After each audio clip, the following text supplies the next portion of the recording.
अस्सलाम वालेकुम व्यूअर्स।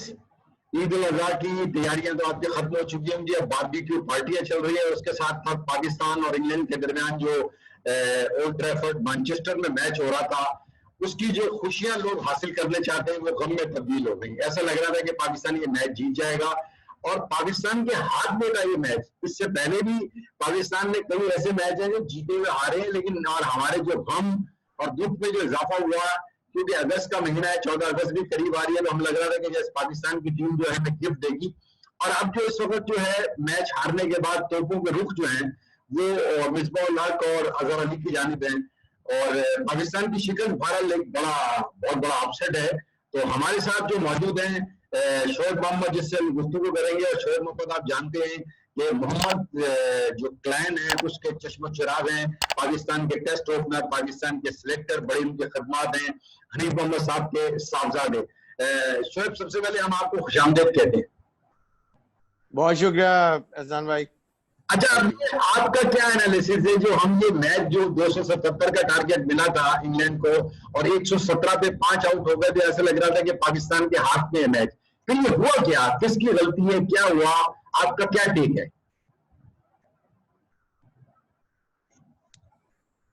बहुत करीब आ गए थे, इसलिए कि उनको जब 5 उनके प्लेयर आउट कर लिए थे तो बहुत चांस बढ़ गए थे। मैं इत्तेफाक से उस वक्त एक लाइव दूसरे चैनल के ऊपर टीवी पे था और उसमें मैंने यही कहा था कि जब उन्होंने बताया ड्यूरिंग इंटरव्यू के 5 आए हैं और ये 105 रन है, मैं क्या बात यह है कि cricket is a funny game और इसके अंदर एक पार्टनरशिप भी अगर लग जाती है तो इस वक्त जो बटलर खेल रहे हैं ये मेरे one of my favourite players में से हैं और रूट के बाद इंग्लैंड की टीम में मुझे सबसे अच्छे प्लेयर लगते हैं और आज से नहीं, पिछले कई सालों से। तो मैंने कहा एक पार्टनरशिप अगर 70 रन की लगती है तो यहाँ इनके लिए बड़ा प्रेशर जो है वो फिर डाइवर्ट होना शुरू हो जाएगा और फिर सामने वाली टीम के हाथ पैर खुलने शुरू हो जाएंगे। पाकिस्तान के पास अभी 60-70 रन है जिसके ऊपर ये प्ले कर सकता है और उन्होंने बैटिंग डेफिनेटली अच्छी की, माइंडसेट स्ट्रांग था और और फिर सबसे बड़ी बात कि कुछ ऐसी चीजें जो हुई उसका एक रीजन भी है। थोड़ा सा मैं आपको एहसान भाई थोड़ा पीछे लेके चलूं कि स्पेशली जो जब शादाब और असद शफीक खेल रहे थे तो ये मैच का टर्निंग पॉइंट वहां से शुरू हुआ है बेसिकली। ऑल्दो के 4th इनिंग के अंदर रन ज्यादा थे, विकेट डिफिकल्ट थी, लेकिन ये आप ये देखें कि वहां T20 ने अपना रोल प्ले अदा किया। आप पूछेंगे वो कैसे हुआ? ये कि जब असद शफीक ने एक टेस्ट प्लेयर जो कि उसने एक खेला और रन की एक इंसान कोशिश करता है, लेकिन सामने T20 वाला प्लेयर शादाब जो थे वो वहां से भागते ही चले गए। जैसे बस इंसान बैटिंग के अंदर T20 में रन यू दिखाता है और फौरन भाग जाता है, वो उस तरीके से भागे और इसीलिए असद रुक गए थे कि वो उनको अंदाजा था कि ये रन नहीं होगा। बट यट वहां से फिर ये मिसअंडरस्टैंडिंग हुई और वहां वो बहुत क्रूशल, वहां हमारे टीम का जो डिबेकल, उसके बाद आपने देखा कि मुश्किल से 2-3 ओवर के अंदर और शायद 3 विकेटें और गिर गई। तो बात यह है कि वहां से डिबेकल शुरू हुआ और फिर जो आपका जो सवाल है कि लास्ट इनिंग के अंदर हमारा एक और जो प्लस जो हमारे जो पॉइंट है जो टू बी नोटेड है, उसके अंदर देखें दुनिया में बेतहाशा फील्ड प्लेसमेंट होती हैं और आपको भी पता है, इतने मैचेस आपने कवर किए हैं कि मैं अपनी तरफ से एज अ बैट्समैन बात कर रहा हूं कि दुनिया में कोई भी प्लेसमेंट और फील्डर का जो प्रेशर है वो नहीं होता सिवाय एक पोजीशन के। दुनिया में सिर्फ एक ऐसी पोजीशन है कि जिससे बैट्समैन को प्रेशर फील होता है। इसलिए कि जब आप इंसान सामने जब खेलता है यूं करके तो ना शॉर्ट लेग नजर आता है, इसलिए कि वो उसका बिल्कुल साइड ऑन होता है, ना स्लिप ना कीपर, बॉलर तो गेंद कर रहा होता है, लेकिन प्रेशर किसका? एक का फील्डर का होता है, वो होता है स्लीप पॉइंट। ऐसी फील्डिंग पोजीशन है कि जहां से इंसान सोचता है कि यार अगर मैंने रोका तो कहीं इसके हाथ में ना चला जाए। वहां से अपने आप को उस प्रेशर में फॉल्स स्ट्रोक के अंदर अपने आप को इंडल्ज कर लेते हैं बहुत से प्लेयर जो माइंडसेट के इतने स्ट्रांग नहीं होते हैं। तो ये ऐसा पॉइंट है कि इसके अंदर गलती करवानी पड़ती है। जब बैट्समैन गलती नहीं कर रहा तो करवानी पड़ती है, उसको टेस्ट करना पड़ता है। तो वहां वो टेस्ट उसके हिसाब से नहीं हुआ। आपकी यॉर्कर्स, आपकी स्लोअर डिलीवरीज, ये जो वेपनरी होती है, एक fast bowler up and down आया, भागा, गेंद की, और चाहे रन हो या ना हो, और वापस जाता है, लेकिन उसको ट्रेजेक्ट्री में उसकी यॉर्कर्स और slower one delivery, bouncer using the crease from white of the crease या क्लोज टू द विकेट, ये चीजें कोई नहीं देखने में आई है। आपने भी सारा टेस्ट मैच देखा, तो बात यह है कि ये चीजें कब इस्तेमाल होनी थी। एक वोक्स इतना बड़ा कोई बैट्समैन नहीं है, उसको जिस तरह बॉल फीड की जा रही थी वो उस तरह खेल रहा था। उसने 60 रन, आपने ऑफ पे गेंद करा या उसने ऑफ पे 60 रन कर दिए। तो इस तरह की गलतियां जब देखने में आएंगी तो फिर और to be very honest, Pakistan fourth inning के अंदर फास्ट बॉलर्स के अंदर वो वेनम भी नजर नहीं आया, और ओवरऑल वो बहुत अच्छा खेले। पाकिस्तान इतना क्लोज शेव करीब आ गया था, they should have won this test match, लेकिन हाथ से निकल गया। ये बहुत गोल्डन अपॉर्चुनिटी निकली है। लेकिन आपने जैसे फरमाया कि इसमें मुझे लगता है कि आपका जो नुक्ता नजर है, एक तो वो T20 का जो गेम है वो नाड़े आया, दूसरा टीम की मैनेजमेंट की प्रिपरेशन आपकी लगता नहीं है, और कप्तानी का भी आपसे मैंने सवाल किया था कि क्या कप्तानी का भी इसमें एलिमेंट है, क्योंकि लोगों के रुख जो है ना वो सिर्फ अजहर अली की तरफ है। वो कह रहे हैं ना इन्होंने पिछले 10 ओवरसीज के ये प्लेयर है नहीं, फॉरेन ग्राउंड में ये खेलते नहीं, सिर्फ ये यूएई या पाकिस्तान के प्लेयर हैं। और आउटसाइड जो उनकी परफॉर्मेंस है, 139 रन बनाए 10 इनिंग्स में, जिसमें 139 हाईएस्ट स्कोर है। तो आप समझते हैं कि ये जिम्मेदारी जो टीम मैनेजमेंट पे है, मिसबाह एंड कंपनी, वकार, यूनुस खान तो खैर नए आए हैं, उसके साथ स्पिन खेले, तो उनके ऊपर ये जिम्मेदारी आयद होती है, आप समझते हैं? हाँ बिल्कुल, आपने अब ये सवाल किया तो मैं बिल्कुल इसका अब जवाब जरूर दूंगा।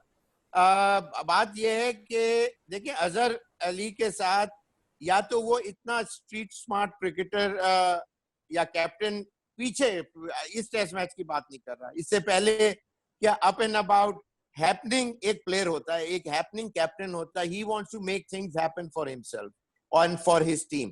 क्या उस तरह उस रोल में वो नजर आया? मेरा नहीं ख्याल। He is one of the back benchers, quite और सटल तरीके से अपनी कैप्टनसी को उसने यूटिलाइजेशन की है, लेकिन वो इससे ज्यादा शायद कर भी नहीं सकता, इसलिए कि 4 तोपें पीछे बैकग्राउंड में बैठी हुई हैं। 4 तोपें, मिसबाह उल हक, वहां से वकार, फिर यूनुस, फिर मुश्ताक भी, फिर फील्डिंग कोच अलग। तो उस हर एक का अपना इनपुट होगा कि जी इस प्लेयर के लिए ये चीज फीड कराने के लिए, तो वो अपनी कैप्टनसी कब यूज करेगा? पहले ये नई चीजें होती थी, क्या 18 कोचेस रख लेंगे तो क्या पाकिस्तान 500 रन करना शुरू कर देगा? ऐसी बात नहीं है।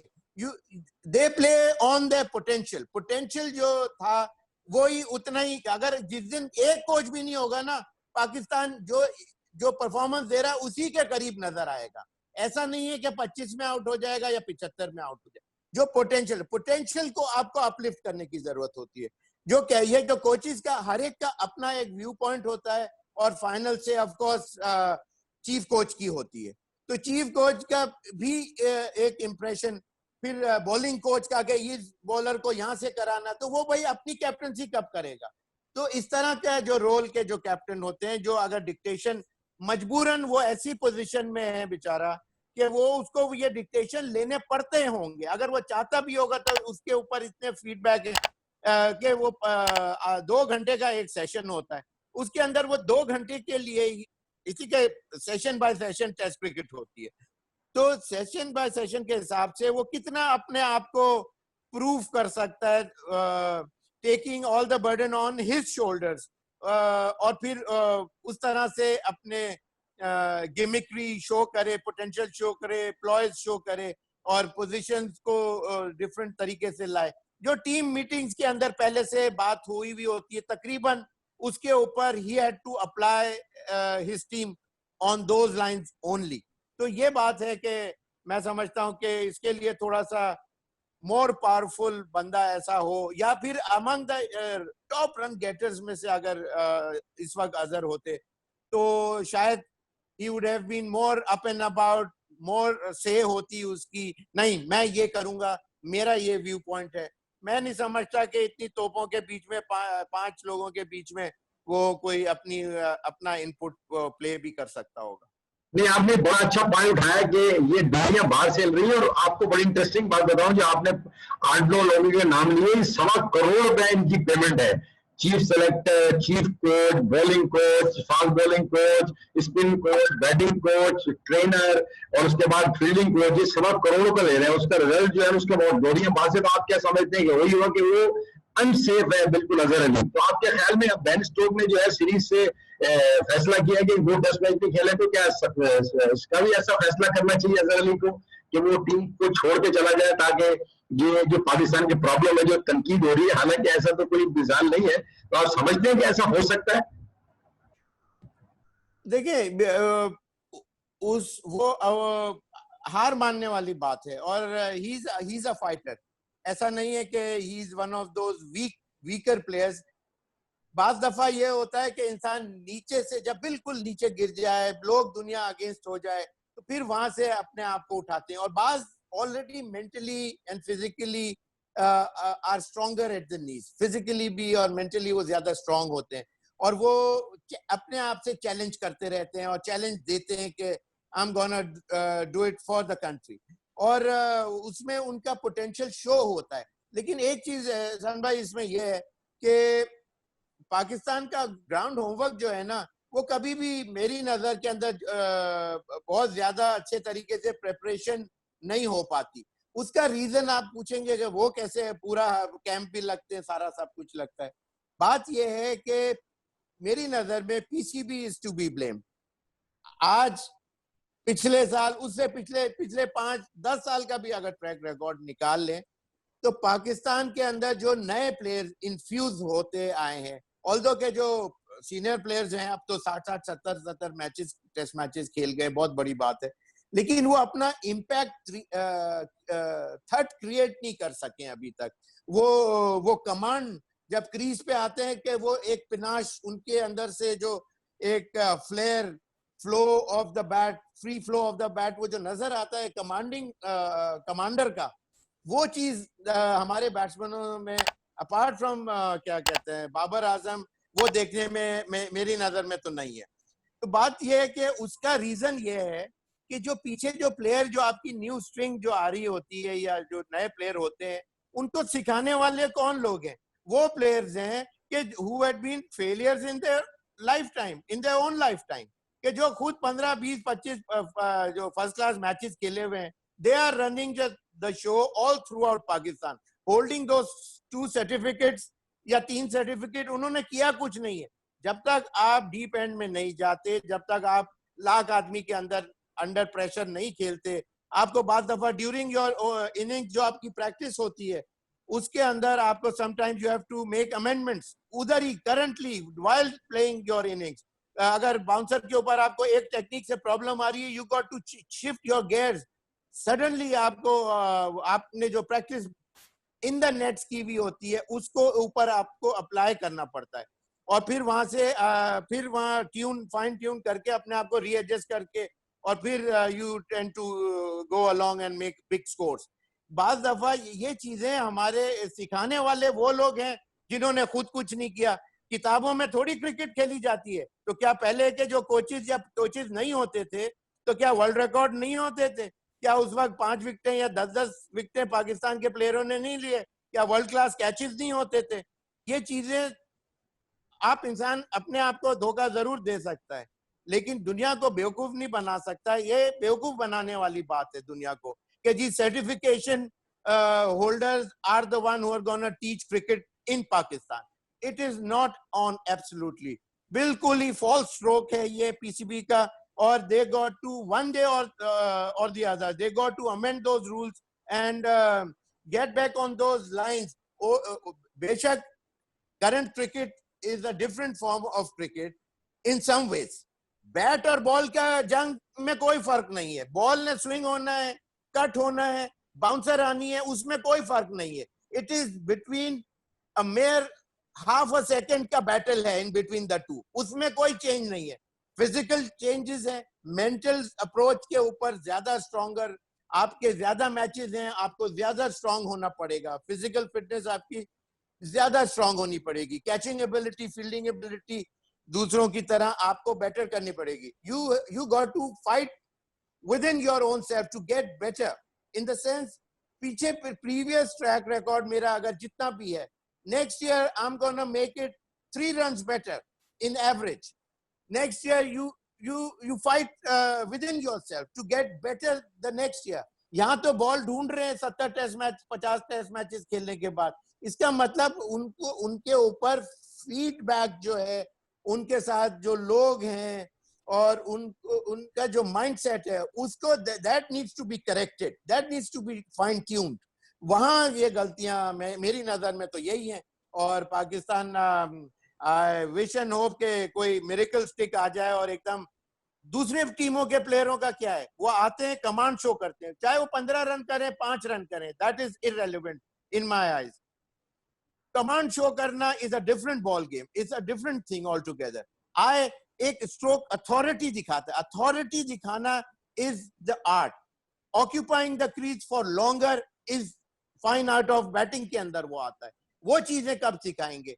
जिस तरह बॉलिंग के अंदर जो जब मुश्किलात आई तो ना स्लोअर वन डिलीवरीज देखने में आई, ना यॉर्कर के लिए देखने में आई, ना उसके ऊपर क्रीज को यूज करते हुए इतना ज्यादा देखने में. वहां उस वक्त ये सर्टिफिकेशन और ये जो सारे जो हीरोज जो बैठे हुए वो कब अपना अप्लाई करेंगे?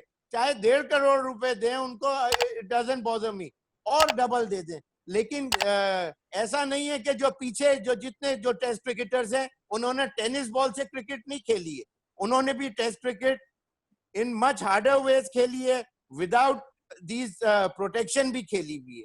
उनका माइंडसेट, अगर वो एक पेज के ऊपर आके बात करते हैं कि जी क्रिकेट इस तरह होनी चाहिए, तो उसको ओवर रूल करने वाले आज के नए नए लोग, चाहे वो पीसीबी के हेड्स हों जिन्होंने खुद 4 मैचेस नहीं खेले हुए, ना कोई परफॉर्मेंसेस है, उनको कहां से क्रिकेट आ गई ओवरनाइट?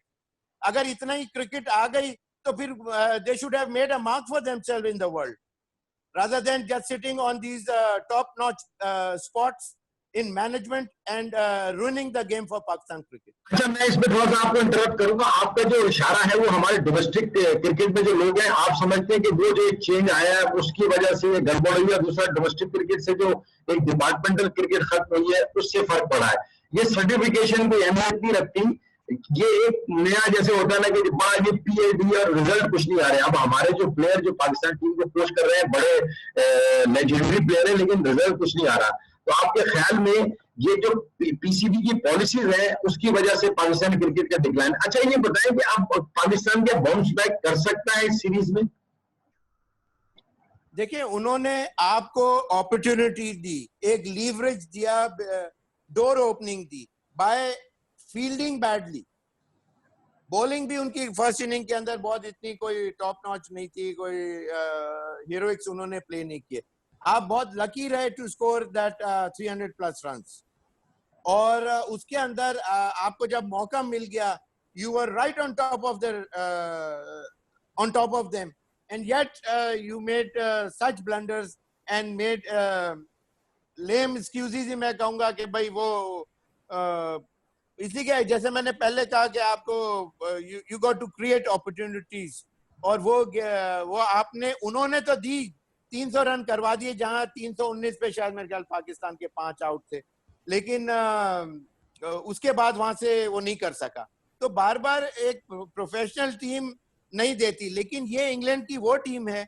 अभी उन्होंने एक बॉडी होके कोई बहुत ज्यादा मैचेस नहीं खेले. It's basically they have got a very new side. और बल्कि दुनिया में मेरे ख्याल से अगर कहा जाए तो बेब्स बैटिंग डिपार्टमेंट में तो बेब्स ऑफ क्रिकेट ही कहलाएंगे in front of our superheroes, जिन्होंने 40, 50, 70 मैचेस खेले हुए. बैटिंग के अंदर आप देखें, रूट और उसके बाद स्टोक्स भी बेसिकली नया ही है, कोई इतना कोई पुराना प्लेयर नहीं है. और उसके बाद बटलर कुछ सालों से चले खेल रहा है, लेकिन वो कोई इतना कोई सीनियर प्लेयरों में नहीं है. लेकिन सारे सीनियर प्लेयर्स नहीं है इस वक्त उनकी टीम के अंदर. तो ये अच्छा मौका है, जो आपका सवाल है कि वापस बाउंस बैक कर सकता है, बिल्कुल क्यों नहीं कर सकता। पाकिस्तान के हाथ में बैट है और वो अपने इंटेलिजेंस के साथ प्ले करें, और तो बिल्कुल गलतियां कम से कम करें। तो और जिस वक्त जो रूल अप्लाई करना है, कोई सम है उसके ऊपर कोई अगर एक एक कोई थ्योरी अप्लाई होती है, तो उस वक्त अगर वो ट्राई ही नहीं करेंगे तो वो परफेक्शन कैसे आएगी, वो क्लिक कैसे करेगा, वो आंसर कैसे डिलीवर होगा। अच्छा, एक वो आपसे चीजें शोभ भाई, आपको इंटरप्ट करूं, आप आखिरी सवाल है ये, दो स्पिनर जो उन्होंने खिलाए थे, शादाब खान और उसके साथ यासिर शाह, एक ये गलती थी, और आप क्या समझते हैं कि अब फवाद आलम की जगह बनती है अगले टेस्ट मैच में? बिल्कुल बनती है। और ये जो दोनों टेस्ट मैच दो लेग स्पिनर्स खिलाए, उसका रीजन ये था मेरी नजर में कि यासिर शाह के ऊपर मेरा अंदाजा है कि इतना कॉन्फिडेंस नहीं था पाकिस्तान टीम को, इसीलिए दूसरा, जैसे कि लेग स्पिनर ऐसा एक वो है, शोभा है, जो इंग्लैंड वनरेबिलिटी शो करता रहा है over the period of time. तो वो उसके ऊपर कैच, उस अपॉर्चुनिटी को कैश करने के लिए इन्होंने एक लेग स्पिनर तो खिलाया, लेकिन दूसरा इसलिए डाला कि अगर ये नहीं चला तो वो हम उसको अप्लाई करेंगे। तो एक स्पॉट के ऊपर आपने ऐसे प्लेयर को डाला जो 10,000 या 12,000 रन फर्स्ट क्लास के नहीं कर चुका। वो प्लेयर उस तरह से इतनी क्रिकेट जो खेला है, वो T20s और टेस्ट मैचेस में भी T20 की बैटिंग के ऊपर स्कोर किया है। नीचे किस तरह बाउंसर्स को अवॉइड करना है, किस तरह सिंगल को डबल में गैप्स में खेलना है, एक प्रॉपर बैट्समैन ही ये चीजें जानता है।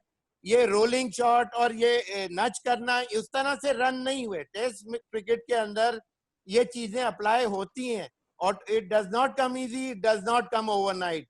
ये चीजें आपको साल लगते हैं, फिर जाके जो एक्सपीरियंस है वो डेवलप होता है, और फिर आप यू मिल्क दोज रन्स। तो इस तरह से फवाद का इसी टेस्ट में चांस बनता था। लेफ्ट आर्म का एक अपॉर्चुनिटी थी, लेकिन फॉर सम रीजन और द अदर, रीजन तो मुझे अंदाजा तो है, लेकिन जान के मैं समझता हूँ कि ये चीज अप्लाई नहीं की गई। वरना किसी भी तरीके से एक दो स्पिनर डालना बुरी बात नहीं थी, वो अच्छा आइडिया था, ऑलमोस्ट इट पेड बैक। लेकिन अगर दूसरा होता है एक लेफ्ट आर्म टर्नर, तो आर्मर बॉल उसकी एडवांटेज होता, और वो सिमिलर लाइंस के ऊपर नहीं करता। और वो दूसरा शादाब ऊपर से प्रेशर में आके उसने फुल टॉसें और शॉर्ट पिचें भी की, जिसकी वजह से आपको उनको free flow of the bat मिल गया और रन्स उनको एक्यूमुलेट करने मिल गए। तो ये चीजें पाकिस्तान को सोचनी चाहिए, और बिल्कुल इससे setback, Pakistan can bounce back, they have real potential. इसलिए कि पाकिस्तान एक प्लेयर के ऊपर रिलाई करता है, बाज दफा ज्यादातर बाबर पे करेगा, लेकिन किसी दिन कोई और अगर रुक गया, अटक गया और वहां से कुछ चांसेस मिल गए, तो फिर जाके एक पाकिस्तान उनको, इसलिए बॉलिंग के अंदर अब्बास ने बहुत अच्छी बॉलिंग की, शाहीन ने भी, इवन यासिर ने बहुत अच्छी की। लेकिन तीनों डिपार्टमेंट से जब अच्छी चीज डिलीवर होगी, तो फिर जाके Pakistan can get hold of England. थे पाकिस्तान के साबिक टेस्ट ओपनर शोर मोहम्मद, जो अपने तासुरात बयान कर रहे थे और पाकिस्तान की डिफीट के बारे में उन्होंने बताया। और डेफिनेटली पाकिस्तान के लोगों को बड़ा दुख है। अब 14 अगस्त भी करीब आ रहा है, 13 तारीख से ये मैच शुरू होगा, तो हमें उम्मीद है कि पाकिस्तान की टीम बाउंस बैक करेगी। जाहिर बात है, पाकिस्तान को एक बहुत बड़ी सपोर्ट है, और पाकिस्तान के खिलाड़ियों को ये साबित करना होगा कि जो उन्होंने एक दुख पाकिस्तान की टीम को दिया है, उस दुख को दूर करेंगे और बाउंसर्स बैक करेंगे। और साउथहैम्पटन में जो 13 अगस्त को दूसरा टेस्ट मैच हो रहा है, उसमें फिर आपसे मुलाकात होगी। जी एहसन भाई, बस एक लास्ट थिंग, हनीफ साहब की 11 अगस्त को बरसी है। मेरी तरफ से मैं रिक्वेस्ट है कि तमाम लोग जब भी ये देखें या सुने, तो उसके लिए उनके लिए अगर दुआ कर सकें तो बहुत अच्छा होगा, बहुत मेहरबानी होगी। नहीं, बिल्कुल हम करेंगे जी। हमारे लेजेंडरी बैट्समैन थे और उनको चाहने वालों की एक बड़ी तादाद है, और जो हमारे बुजुर्ग हैं जो मजदूर में जाते हैं, डेफिनेटली सारी कौम भी दुआ करेगी जो आप लोगों का कंट्रीब्यूशन है मोहम्मद फैमिली का। और आपसे थैंक यू। इंशाल्लाह अगली एपिसोड में आपसे फिर मुलाकात होगी। अल्लाह हाफिज।